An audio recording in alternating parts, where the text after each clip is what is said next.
hobby of kind of sneaking into parties. I had a really great partner in crime. His name is Austin. He's over there. And it's funny because when I started graduate school in writing, when I first got there, I was like, oh, I'm gonna write about this. And somehow 5 of the 8 people in that first workshop with Philip Lopate are in this room right now. And they all remember me writing about my acquisition of free things in New York, which is not really a good introductory note to give to people because they never forget, and they're like, oh, Dina, the girl who likes free things. But I mean, it's true, and there were really practical reasons for wanting to crash these parties, which was to, you know, eat and drink for free. Life here is expensive. So anyway, also thank you to Toby, who's here, for drawing some amazing illustrations for my talk. So the other title for this talk is How to Go From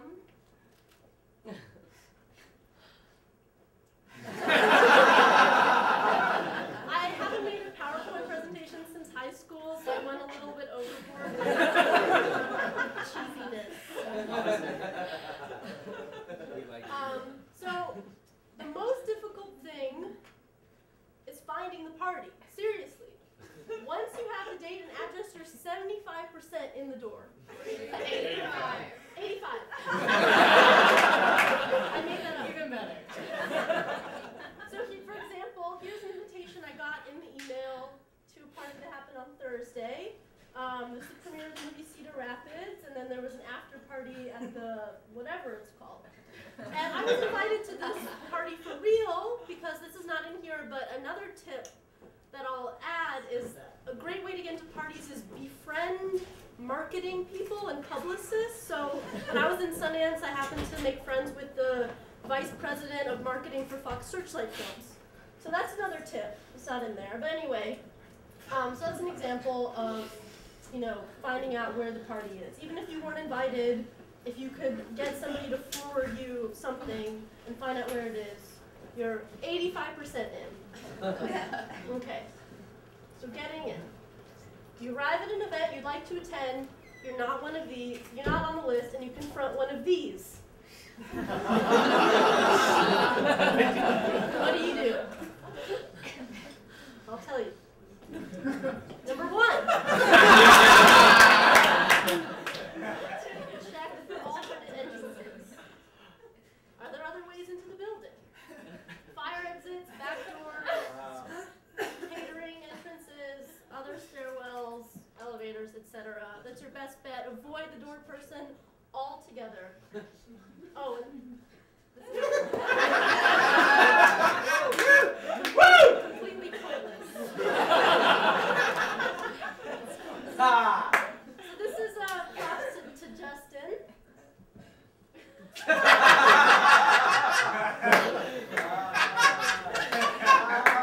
Do you want to tell your Madison Square Garden story? Do it! Sure. Yeah. This has to do with the alternate entrance category. Yeah. So, okay.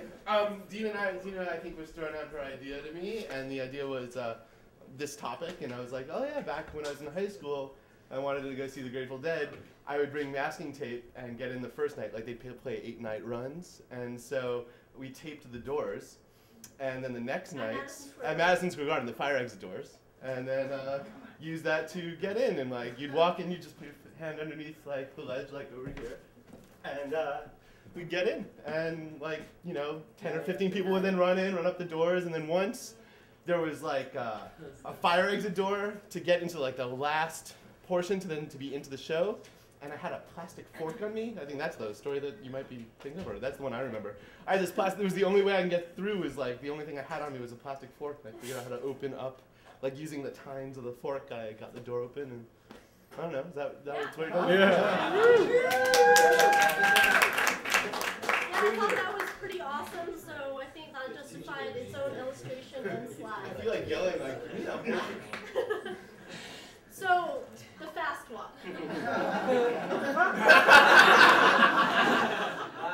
Luke Kelly taught me the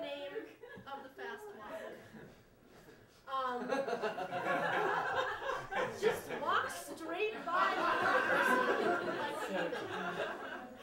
Do not make eye contact. Wait until they're busy turning someone away or a big group of people and just jet through. Don't dilly-dally, just go. And if they call after you, you didn't hear them. And if they chase after you, act like they're the idiot. This is foolproof, guys.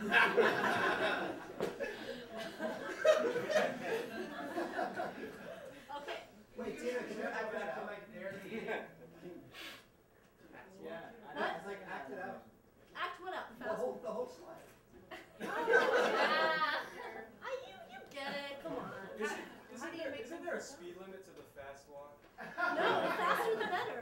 But I mean, if isn't it kind of obvious if you like run through? That's not a fast walk. So you just That's running. Hold your cell phone. What are you saying to make them think they're the idiots? Huh? What's some verbiage we could use to make them think they're I'll get there. I'll get to what to say when you're confronted. That's gonna Okay.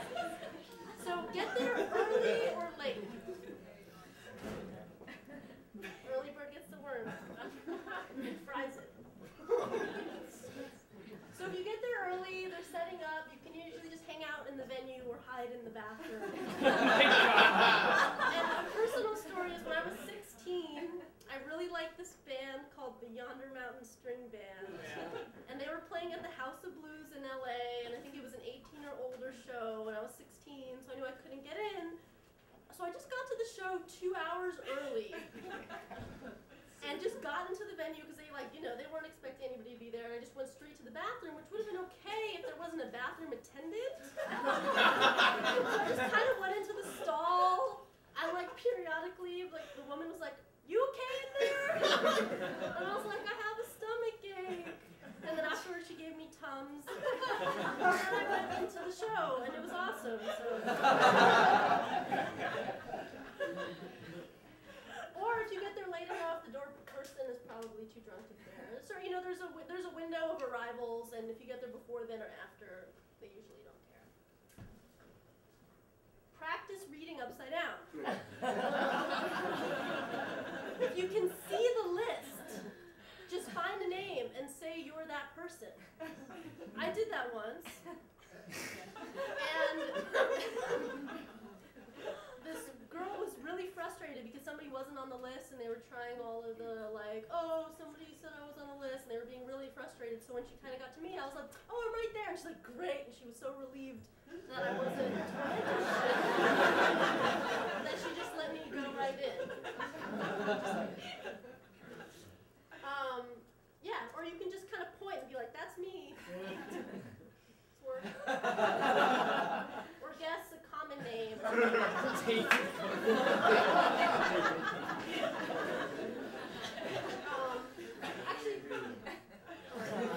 does that name work on you? huh? Did that name work on you? What? Every man for himself. This is just a guitar movie. This is just I wanted an illustration. So one person is going to get in almost all the time. And the bigger your group, the less likely to get in. So one or two, you can go together. More than that, I would split off. Smaller is better. Tag along with a group or a celebrity. If a big group of people is being let in, follow them and act like you're with them. Like these people.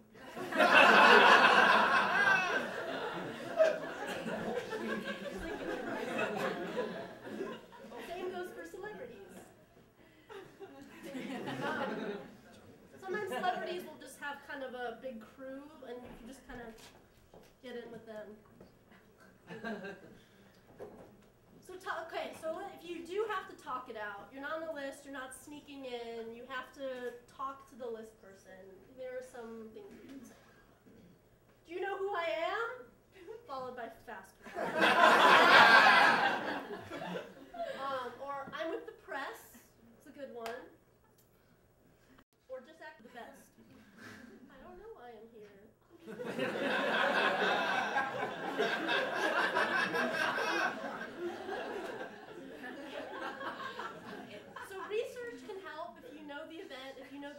contact. It's a good name to drop. Being like, yeah, I'm with the media, Jennifer, whatever, said I'm on her list, and then, they can kind of be confused, or often they'll just sort of let you in. This worked once at a New Yorker party that I wanted to crash. I found the Facebook page for the New Yorker, and just found a random name, and there was like a tall guy with curly hair, and I was like, Austin, you can be like Xander Dyer or whatever, and we used it, and they let us in, but then we realized later that this guy was like the managing editor of the magazine. And we're like, oh well, but it worked, so you can make a list online if it's like a company party, and you can find my Facebook page. Helpful. Okay, so some tips. Dress the part, look like these guys. Another type of illustration, but look good, look like you belong. Oh.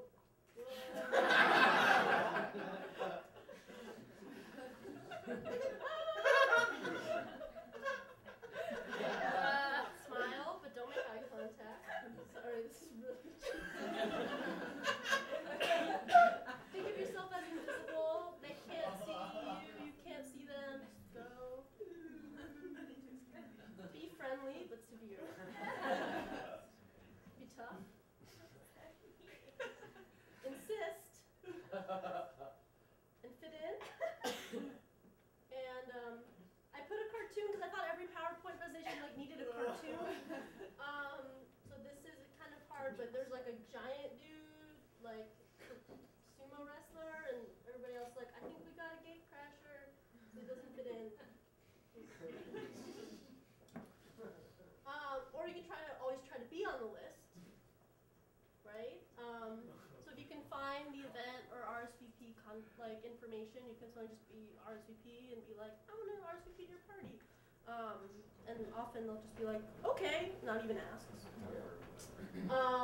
Or find the media contact and say you're covering for so and so or Gawker or whatever.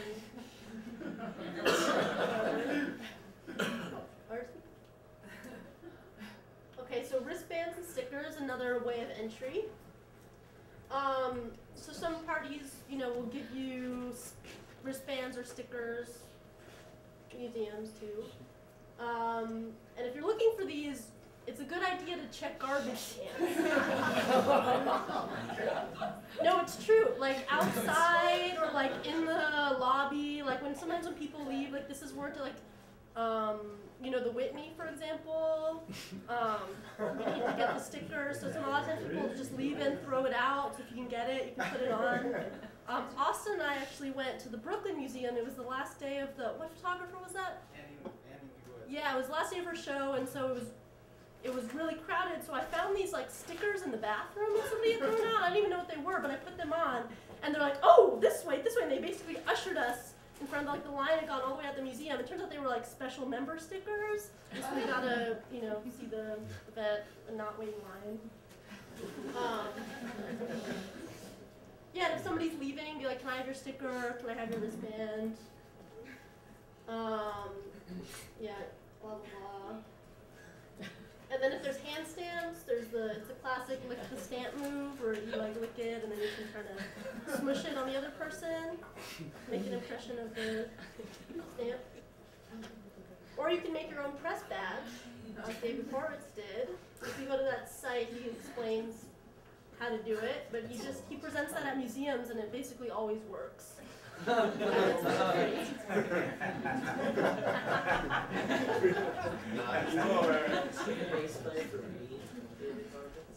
I don't think so. He's an artist.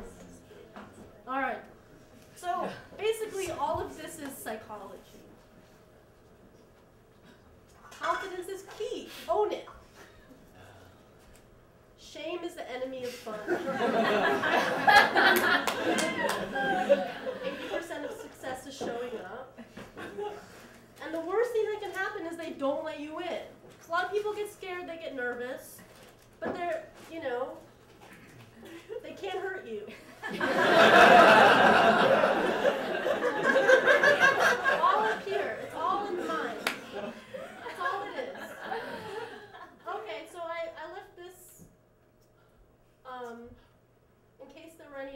party stories that I want to tell, but I can't think of any, so you have one. I want to Yeah, add a piece of advice that's wine related and actually related to what I talked about. Because wine law is so freaking complicated, the larger the venue, the better for this trick. But go with a case of wine, not fast walk, reluctant worker walk. So you're actually kind of slow and you don't smile. Be upset that you're there on your day off.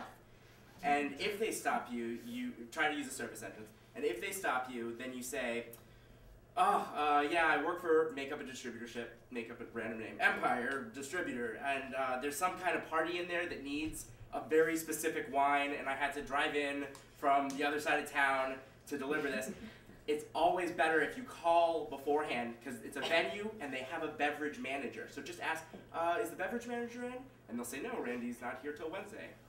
I'm supposed to bring this in for Randy. And because everybody's had one messed up thing where they accidentally pissed off the beverage manager, they always back off. I get into venues and I always bring a case of wine. And if it's sports or a concert, and then if it's like a more of a museum thing or like just a big party on a loft or something, a lot of the time there's a caterer, and that's your angle. But beverage is the way to go. And it doesn't have to be wine in the case. Sell. Does anybody else have any stories? Libby? I play guitar, and the guitar case one, or having an instrument, I started using that when I was in high school accidentally, because people are so, and I guess that's sort of maybe a principle, is accept serendipity. Because I had and just weird stuff, like Gordon Gano's sister, who is Gordon Gano Violent Femmes, actually, she thought that I looked like really haggard, and asked me if I wanted something to eat and if I wanted to come to a concert. And so that one, like, that has worked accidentally for me. I crashed a party at Fort Goodman.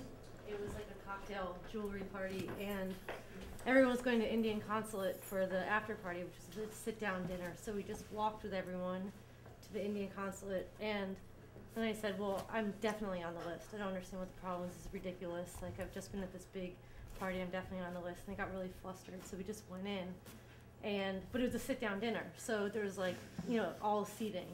So we saw these this one seat. I was with a friend of mine. We saw this one seat, and we just we went and we sat in the seat and we just started eating out of the one plate. And there was 3 people at the table were like, oh, thank God you got here. These 2 women just tried to crash the party, and we had to kick them out. And we're like, I know, that's so fucked up. Yeah,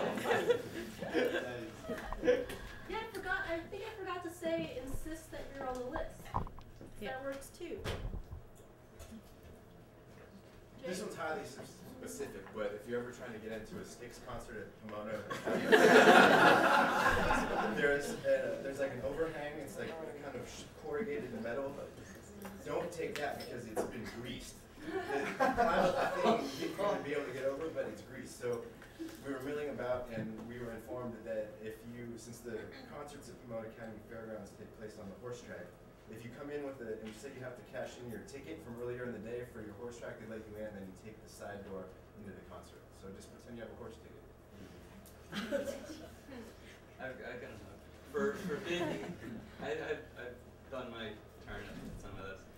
For big events, like say Lollapalooza style events, a lot of the vendors are going to be really understaffed, and sometimes we'll let you help them out, like carrying gear or whatever, and then you do the hide in the bathroom. Or also, like, just to movies or something, when I was younger, you can literally just go up to the attendant and just be like, listen, I don't have a ticket, like, will you let me in? And 9 times out of 10, they'll totally do it. Because they're just people. And, you just roll up and you're just like, hey, I'm a kid. I feel a little guilty about this one. I wanted to go see Amma. When Amma comes to town, she's this woman who hugs people. And I only had, like, a very small window of time. And I sort of knew that meant it was impossible, because you can get there and spend all day and be there till 3 o'clock in the morning waiting to do this. So my first step was when I got there, it was a line like out down the block, around the next block, and around the next block. So I actually did one of your tricks just intuitively. I can remember being in another place where they asked people to volunteer. So I went around the side and somebody was throwing out garbage. I was like, oh, can I help you with that? And I helped them sort of throw out this garbage. And I sort of went back inside with him.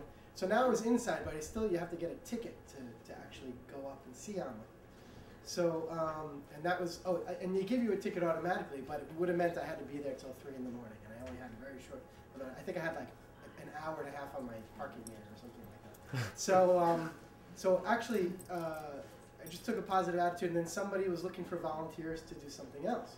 So I wound up like doing security for where they, someone was like, okay, I need somebody to do security. So I just put on this vest and I went and did security for like 15 minutes.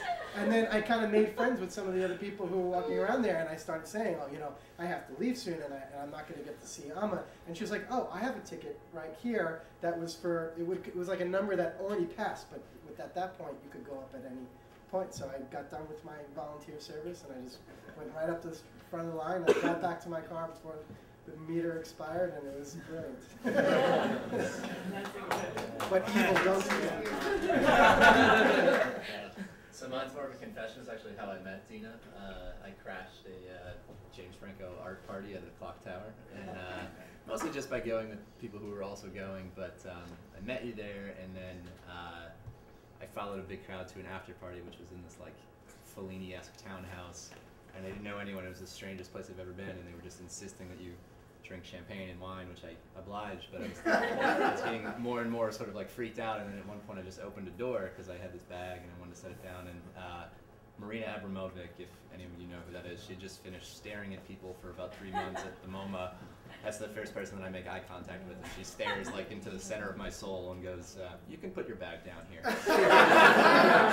So I immediately do it, and then I run out of the room, and I sit on the couch, and I meet Austin and Dina. So we talked for a long time. That's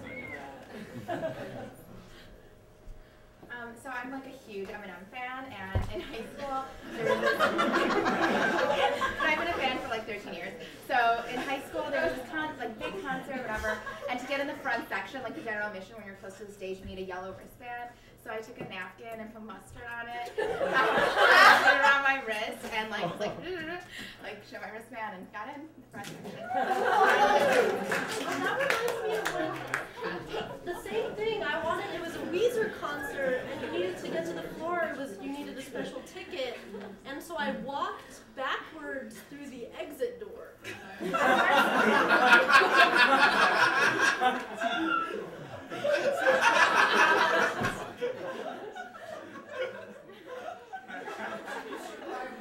Stories.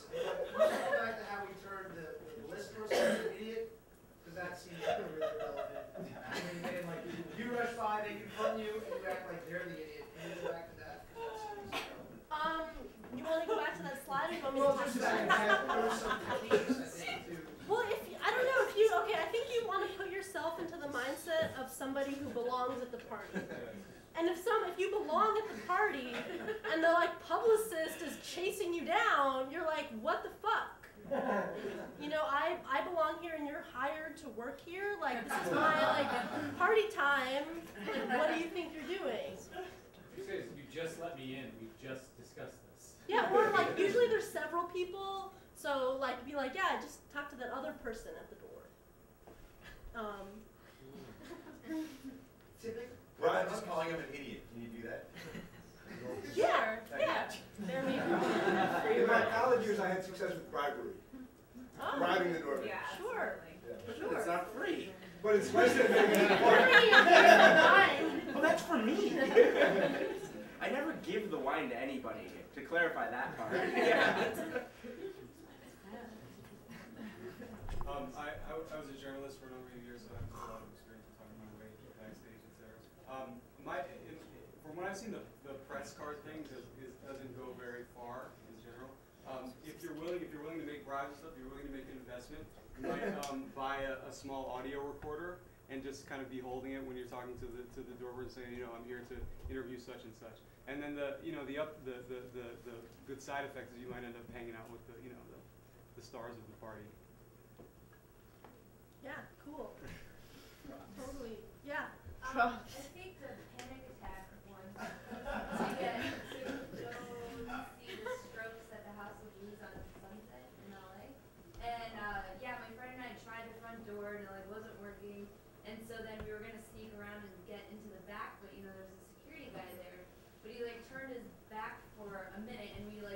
snuck up there and I started like having a panic attack. And the guy was like so concerned and even got me a glass of water. And then after like 10 minutes, I was like, okay, I feel better. I can go back in now. And he just opened the door and walked right in. I was 18. That's funny and reminds me of a friend's story though, which I don't know if I have the guts to ever do something like this, but they went to that last huge Britney Spears circus concert in New Jersey, and they bought tickets from a scalper and got to the door, and they were fake, of course. And so my friend Garen told the whole story. Well, she came up with a plan with our friend Matt, and Matt went to the door guy and actually informed him that Garen was dying of cancer, and that this was like her last, like, this is so shitty. You think you feel guilty? These people should feel guilty. But sure enough, they were like ushered right in, VIP seats, VIP treatment after, went backstage, the whole shebang. And it was like the two queeniest boys I know, so they were like, and Garen's like this really like awesome like macho girl, so they were like, thank you Garen so much. She played that she had cancer to see Britney. But I think that's like too far. You can't, I don't know if you can go too low.